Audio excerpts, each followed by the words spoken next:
Efa ny 2 novambra lasa teo no nanomboka ny iraka fa 4 ataon'ny fikambanana Médecins de l'Océan Indien eto amintsika. Taorian'ny Tsinolo Mandindy ary dia i Manjakandriana no nandehanana nanomboka omaly. Ny 100,000 olona tonga nanao fitiliana sy nitady fitsaboana tamin'ireo dokotera mpikambana ao amin'ny fikambanana Médecins de l'Océan Indien eto Manjakandriana dia mananolana teo amin'ny maso avokoa.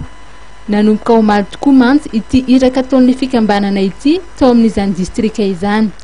Ireo aretin'ny fitaovam-pananan'ny vehivavy ihany koa dia nahitana tranga maro.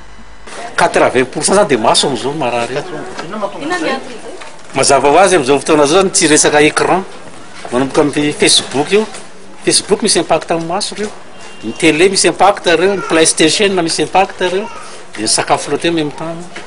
Mampiavaka ity iraka ny Manjakandriana ity ny fijerena akaiky ireo marary izay avy nodidina. Mbola ho tazomina mandritry ny herinandro izy mba hanaraha maso ny fivoaran'ny fahasalamany. L'émission vita amin'io daty io fa avy eo mbola misy équipe zareo mizana sy ny équipe anay. Mbola manara maso le poste opératoire jusqu'à tena hoe guérison totale an'ilay olona zany. Dia rehefa tenitanay zany ao sara izy zay rehefa nay mody an-tanindrazana le olona ohatran'izay. Dia zay koa mbola manay rendez-vous le olona koa na dia fa lasa zareo par mois zareo mbola ataonay suivi arakaraka ny état de santé le ohatran'izay izy. Ka sisy ataonao mikasika an'iny zany fa eto ohatran'izay.